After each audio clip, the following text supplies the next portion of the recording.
Hello everyone, welcome back to the TJOmega channel for day 1779 of our daily content grind. So it is the final day of San Diego Comic-Con, and I thought we would just play a little bit of Roundup just for all the stuff that I missed, the stuff that pertains to my particular interests, any last minute reveals that we might not have noticed because we were so focused on, ooh, pretty Transformers. But that said, ooh, pretty Transformers. We're going to talk a little bit of Transformers just to start us off, but this is primarily going to focus on the stuff that came up alongside it. So they updated their display on the floor to include the prototype of Scorn, and looks really, really freaking good. Like, this one, like, hits me in a way Grimlock doesn't. And it might just be because I like that movie design more than I like the Grimlock design. But it just feels like after they did the one giant dino, they had enough practice to really make the second dino really, really cool. I also think it's because the stuff that is required for Grimlock, like making the T-Rex head the shoulder pauldrons, making the tail into his big mace weapon, because that is not a factor on Scorn, it allows the beast mode to have the stuff I would want him to have. He has a jaw that seems to open and close, question mark. I want to say I saw it open in some of the other photos. It allows him to have hinges in his neck, lots of hinges in his tail. He feels more playable. He feels like a genuine figure rather than like Grimlock just being like a giant T-Rex. That alone has me more excited for Scorn. I might actually dip on this if I have the raw opportunity. I also like how like this is just so disheveled. Like it literally looks like, oh, a gigantic Spinosaur just stomped through and knocked everything over. But let's go look at some of the other photos. So they did a comparison shot with the previous Alpha Bravo toy, which I thought was really cool of them. It does come very, very close. The new one does. I will admit, I felt like something was a little bit off with how he looked, and I couldn't put my finger on it, but now that I see the two together, it is the head. It's not the fact that the upper arms are blue instead of black. It is the fact that the head is not gray. It's white and orange instead of gray and orange. I feel like if it was gray, it would hit me a little bit more. I mean, it's a minor nitpick. I'm still happy to see the boy back. Don't get me wrong. You know, it's cool that they didn't just forget completely about these guys who are supposed to be like the replacement combiner characters. So like I'm not probably gonna pick him up just out of like the fun of it, you know, just because it is a really fun figure to actually get an update. But yeah, let's see. More for Scorn. Okay, here's Big Tooth and oh, can I remember offhand? No, I can't. Okay. But yeah, it's the little kids monster truck toys. We've seen plenty of them. So, okay, can we? These are so disorganized. Okay, there's a shot we wanted. Okay, so Crosshairs is the previous Studio Series toy. They did announce that they are working on a new Crosshairs that is going to be compatible with this figure. It will actually be able to ride. And one of the things they noted that I did not read previously is the fact that this toy is actually capable of taking the spines off of its back on 5mm pegs. So it is actually possible to display characters impaled on the spines if they have their 5mm pegs arranged in a way that makes it all line up. I don't know how many figures are going to get to do that, but they did say that was a thing. Also, I really wish some of this was not knocked over. So, like, look at the Monster Jam toys laying in the back. You can tell, even though they're on their, even though they're knocked over, you can tell they're actually quite a bit taller than a standard deluxe, which is actually kind of cool to see. But also, it also shows me that Gravedigger is not nearly as big as he was originally advertised. Again, photos that properly scale would be a fantastic thing, but it does not look like I'm going to get that. Okay, we got Wild Rider in G2 color, still looking good. Still glad they are committed to getting all of those out. Man, he is just super play school bright yellow in this mode, isn't he? Okay, so we just have to wait a little bit longer. We've only got one to go. All right. There's Furioso and Big Tooth again. There's Gravedigger himself. He still looks super cool. The fact that he transforms is still super cool, even though he's a shell former. I would also really like to see how all of these toys boxes look. If you could actually display those, please. Let's see, we've got Shredhead. We saw plenty of Shredhead before. They are incredibly well decoed. This is going to be a Pulse exclusive, and it's going to eat a budget here. Between the fact that there's likely only one release for this mold, Shredhead, and the fact that it's so heavily painted, yeah, this is going to show you what it takes to paint a really good paint job on a Voyager class toy whenever that pre-order price goes up. So here's another thing that RoboSen took San Diego Comic-Con to announce that they are doing a sleep mode Optimus Prime. So it's not enough to where we can just have Optimus Prime as a transforming toy, but you can also have a dead Optimus Prime as a self-transforming, self-operating, walking, talking toy. If I do not see TikToks all over the place of this toy being programmed to do the Thriller dance, I'm going to be incredibly disappointed. I'm laying that out there. I do like that the box that comes in is basically just a giant version of the original VHS art. That's actually kind of cool. I mean, it's ironic because Fallen Leader Optimus Prime is not on the cover of his own toy box. Okay. Okay. This is another one. Okay, this is another photo I really wanted to get to. So Shredhead here. Look at the wrist. Exactly what I was hoping for. They mentioned that the designers at Takara were actually focusing on giving them some kind of shoulder, an enhanced arm articulation for sword posing. This is what I was hoping for. That is absolutely a hinge for up and down wrist motion. That is what I need to get really good sword poses out of a figure. I would prefer it. It would look best with the hinge in the hand, but that's very hard to do at this scale. So I will take a necessary evil and just say that's a very good job of them to do. I don't know if their eyes are painted or not. It's very hard to make out. There's a comparison shot between Grimlock and Scorn. It does look like a little bit smaller compared to Grimlock. But then again, that's the scale. Grimlock is supposed to be the biggest of the ones in the movie. Robot mode scale would have been great, but I understand they do not want to mess with a grayscale proto. Also, yeah, mouth opens and closes. Literally, it does everything I wish that big Grimlock toy did. Literally everything. There's our reissue and our wheelie, our Shockwave. The Shockwave still looks really good. I'm still really happy that the vehicle mode is so close to the Fall of Cybertron design. I'm happy to see that design again. The original toy of it is good. It's just way too small and scrawny. I like to have him at modern deluxe size would be really, really nice. Wheelie looks really, really good. That is a good mold wheelie, by the way.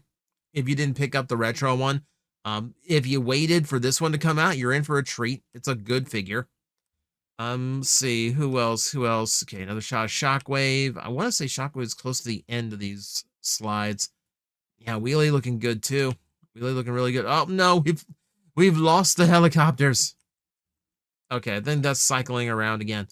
So yeah, it's weird. So Scorn is the big reveal of the whole thing, but because Scorn is not a huge character like Grimlock, it doesn't come across as the whole bang kind of pop of wow, that's the cool, that's such a cool, really, oh my god, you've won San Diego Comic-Con, without any reveals for Age of Evolution, without any reveals for the next HasLab.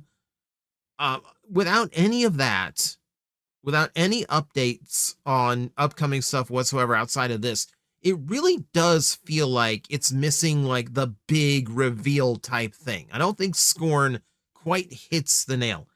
I would either need the next line to be revealed, or I would need the next HasLab, which is coming this year, but they're still being cagey about what it's going to be. Okay, I'm going to do a little bit of comic book spoiler here, just to work it in, because it is Transformer news from San Diego Comic-Con. We're going to go into all the other stuff now, so spoiler alert, you have been warned. So, they've apparently gone all in on Thundercracker joining the aerial bots, which I'm not entirely against, but my worry was that they were going to bait and switch something with this, and apparently they're not, because they're doing a lot of media focus on it. Apparently this is genuine. I'm still worried about, like, a double cross from Thundercracker. I'm so trusting of my boy. But across all of their other announcements, they announced more for Mask. Scott Tracker, or Scotty in this one, is on the way. T-Bob got an upgrade. He's got a full-on mech mode now. And then, okay, Void Rival still continuing. Still looking good. I really do need to get into this. And Rom showing up in Void Rivals, I think actually makes sense. Like, I like that better than just cramming him into Transformers that IDW did. Yeah, but I keep hearing Void Rivals is really, really good. I just, one of the million things that I have not had the time to actually do. And then Cobra Valkyrie becomes Major Medusa. So we got new villains coming to the G.I. Joe books, which is neat. There's another shot of Superion Thundercracker, which is still wild to see, but again, not totally against it. We got our shot of issue 37 with Elita Prime. And yeah, we got Springer and Hot Rod joining the book. I like the extended universe stuff. Like, the Energon universe has a lot going for it. I just don't have time to keep up with all of it, is the unfortunate thing.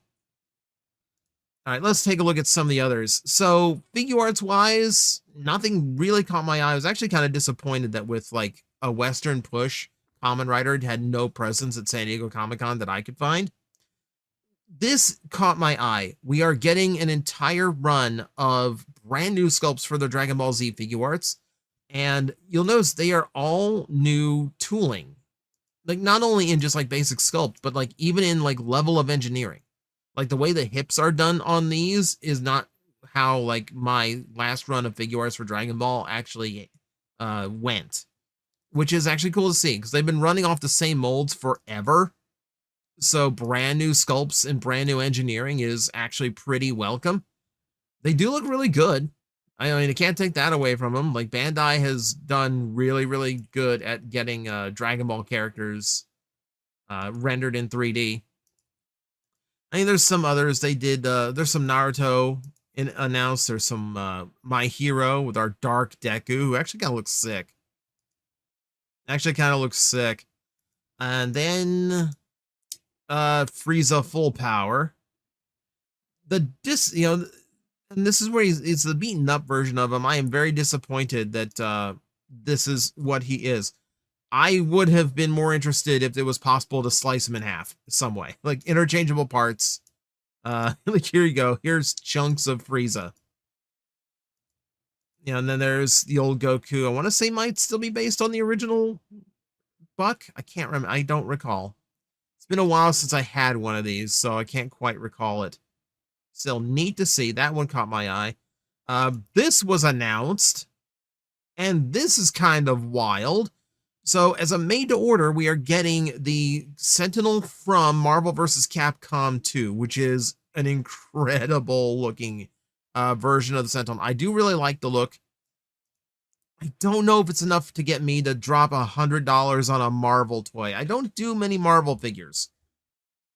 Like, when it comes to Marvel, my engagement is usually down to, have they announced a Carrion yet to complete my Carnage family? No? Okay, I'll see you next year. But this kind of scratches a little bit of an itch. Because you have any idea how many games of Marvel vs. Capcom 2 I played where I put both Sentinel and Servbot on my team? Because I really liked messing with people by switching up the size of my character as much as possible. I mean, Servbot sucked, but I was having fun. Looks like it can do all the stuff it did in the game. Even the shoulders extend for his weapon modes. Articulation is fantastic, obviously. I mean, it's a super cool toy to do. And a version of the Sentinel I really, really like. I don't know if I can drop $100 to get it though.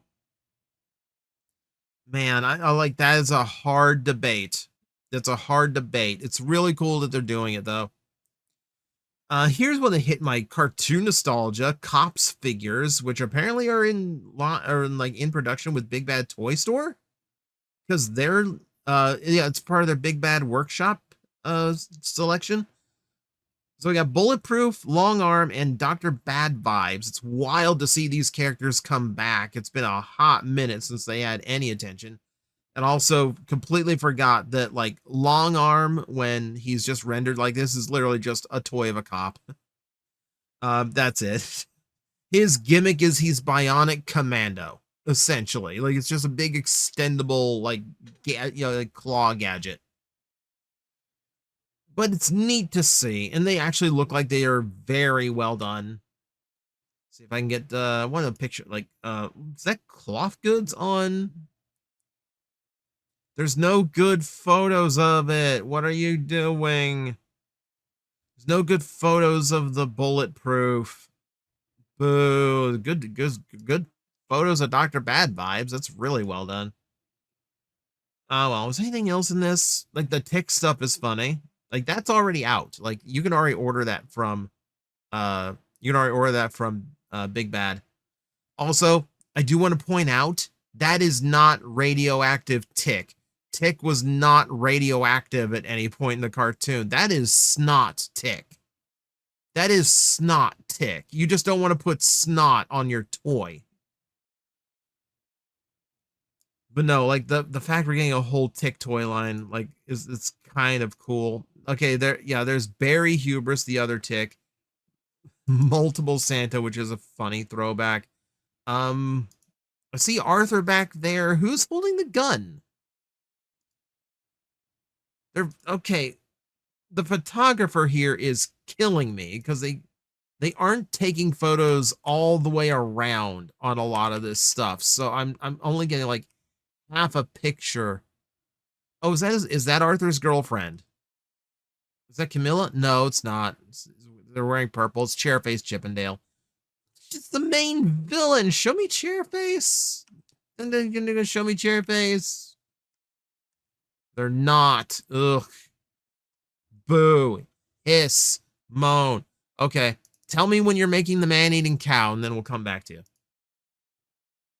Let's see what Power Rangers got up to. So they showed off their white Tiger Zord.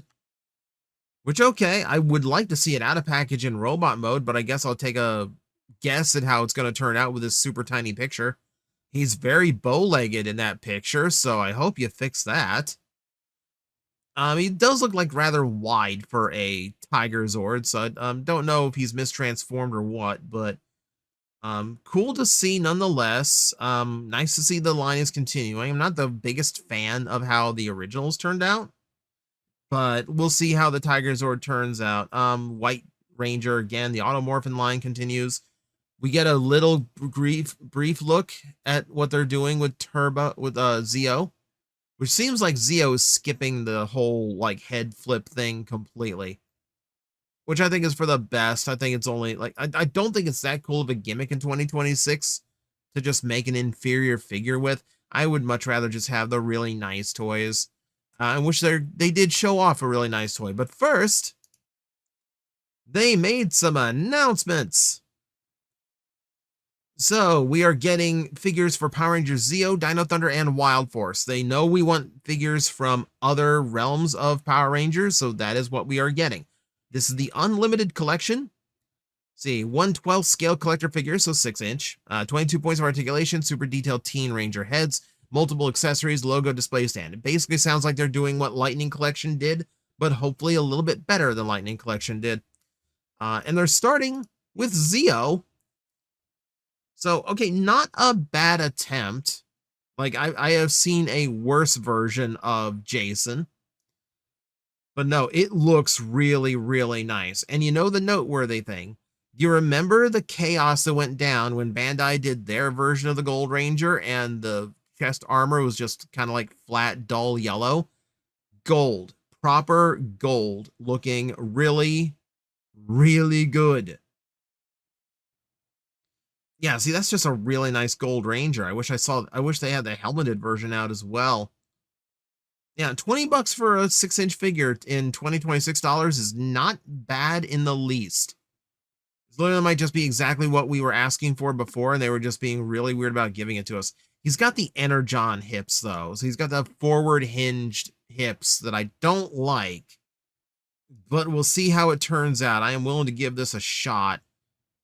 It seems like they addressed what a lot of people were kind of frustrated about with the previous lines that they did. Because this feels like what we asked for. This feels like what we expect out of like a modern Ranger line. And what we did not get out of their first offerings. So cool. Cool. I like it. I like it. And now we have to go over to Mega Man stuff because I'm super excited about Mega Man stuff that was announced. So for starters, Blocky showing, I can't zoom in on these. Blocky showing off the completed versions of their Mega Man Star Force and Mega Man Zero, both look fantastic. I have a friend of mine who's going to go nuts that's Mega Man Star Force is getting a full figure. Hopefully a dark version comes out too, because he's big on those anytime they do dark version. Okay, we saw some of this. So Mondo is actually getting to do an entire set of characters, of figures. Now, these are non-articulated as far as I know. They're in their Mondo Squad line, so these are just going to be like static vinyls. But the fact that we're getting the entire like light family minus Auto is kind of cool. The big thing here, we're getting Tango. Tango from Mega Man 5 on the Game Boy and literally nothing else is getting a toy in 2026. I am actually very excited for a small plastic cat. Also, I'm very annoyed. So I checked over and over to see if there are any exclusives this year I would be interested in. And apparently I missed the fact that they did pins for Mega Man Legends. And I'm so upset. I would have gotten these in a heartbeat. I would have gotten these in a heartbeat. Well, my friend Edgar did some grabbing at San Diego for me. I almost was tempted to ask him like at the last minute, hey, can you throw the Street Fighter like bloody heads in? Are there any of those left? No, but I have a vacation coming up soon, so I can't. Full color version of the Max armor we saw on the stage, so cool. Haya's gonna get my money one way or another. And then comes all the really cool stuff. Okay.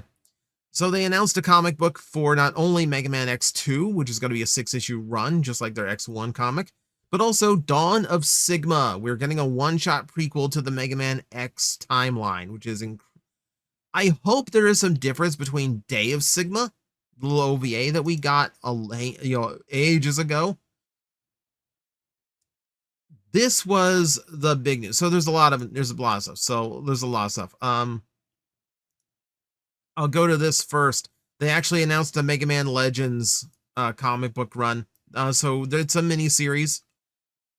Please, whoever's writing it, Daniel, Proto Man, are you listening? I don't know if you watch my videos anymore. Get him off the moon. I don't care what else you do, but get him off the moon. He's been there so long. Someone please help this lad get back to his 2 girlfriends. And then, yeah, here's the big news that caught everyone off guard. Is like the coolest thing you could have asked for. Udon is just going to continue the Mega Man comics from Archie. Like, they brought back Ian Flynn, the writer from the original series. They're bringing in Chad Thomas to do the artwork, and it's dual numbered. It's issue 0 for Udon, but it's also being marked as issue 56. And I've heard conflicting things about whether or not this was either going to be a full-on like restart and we're just going to get a Mega Man ongoing, if this is going to be a mini series so they can do Mega Man 4, or if this is just like a one-off just to test the waters. I have no idea exactly what this is, but at the very least, they are going to try to continue what I felt was like a really, really good Mega Man story. That was exciting. And that is the last of my updates from San Diego Comic-Con. So from here on out, if there's anything else I missed, we will catch it in news roundups and later Transformer videos in my regular news cycle. But for now, that is it for me. Thank you everyone for watching all this SDCC coverage, and as always, I will see you next time. Hello everyone, I am Astral Agent Magnetar, a Tokusatsu VTuber, and I am streaming 4 times a week over on Twitch, Monday, Tuesday, and Wednesday afternoons, and a special late night one on late Friday/early Saturday. So come watch, come hang out, and let's make an impact together.